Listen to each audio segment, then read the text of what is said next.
ഇപ്പോൾ ഇതാ പമ്പയിൽ ആഗോള അയ്യപ്പ സംഗമം നടത്താൻ തീരുമാനിച്ചിരിക്കുക. സർക്കാർ പറയുന്നത് ഇത് ദേവസ്വം ബോർഡിന്റെ ജൂബിലിയുമായി ബന്ധപ്പെട്ട ഒരു ചടങ്ങാണ്. അത് സർക്കാരുമായിട്ട് ബന്ധമൊന്നുമില്ല. ഇത് അവിടുത്തെ ആരാധനയുടെ ഭാഗമാണ്. ദേവസ്വം ബോർഡ് ചില പരിപാടികൾ നടത്തുമ്പോൾ അത് ചില സഹായങ്ങളൊക്കെ സർക്കാർ കൊടുക്കും എന്നതിനപ്പുറത്തൊന്നും ഇല്ല എന്ന് പറയുകയാണ്. അത് മാത്രമല്ല, പിണറായി വിജയന്റെ സർക്കാർ സുപ്രീം കോടതിയിൽ ഒരു സത്യവാങ്മൂലം കൊടുത്തിരുന്നു. അതായത് 10നും 50നും ഇടയ്ക്ക് വയസ്സ് പ്രായമുള്ള സ്ത്രീകളെ ശബരിമലയിൽ പ്രവേശിപ്പിക്കുന്നതിൽ സർക്കാരിന് യാതൊരു എതിർപ്പുമില്ല എന്ന് പറഞ്ഞുകൊണ്ട് അതിന്റെ കൂടിയൊക്കെ അടിസ്ഥാനത്തിലാണ് ഈ വിധി വന്നത്. ഇപ്പോഴതാ അത് തിരുത്തി പറയാൻ പോവുക, അല്ലെങ്കിൽ ആ സത്യവാങ്മൂലം പിൻവലിക്കാൻ പോവുകയാണ്.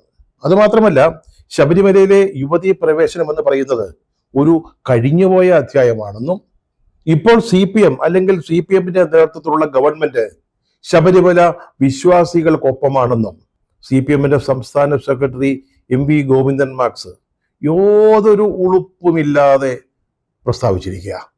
6-7 കൊല്ലങ്ങൾക്ക് മുമ്പ് എന്തായിരുന്നു ഈ സർക്കാരിന്റെ നിലപാട്? CPMന്റെ അഭിപ്രായം, അവരുടെ നിലപാട് എന്തായിരുന്നു? ഇപ്പോൾ എല്ലാം കീഴ്മേൽ മറിയുകയാണ്.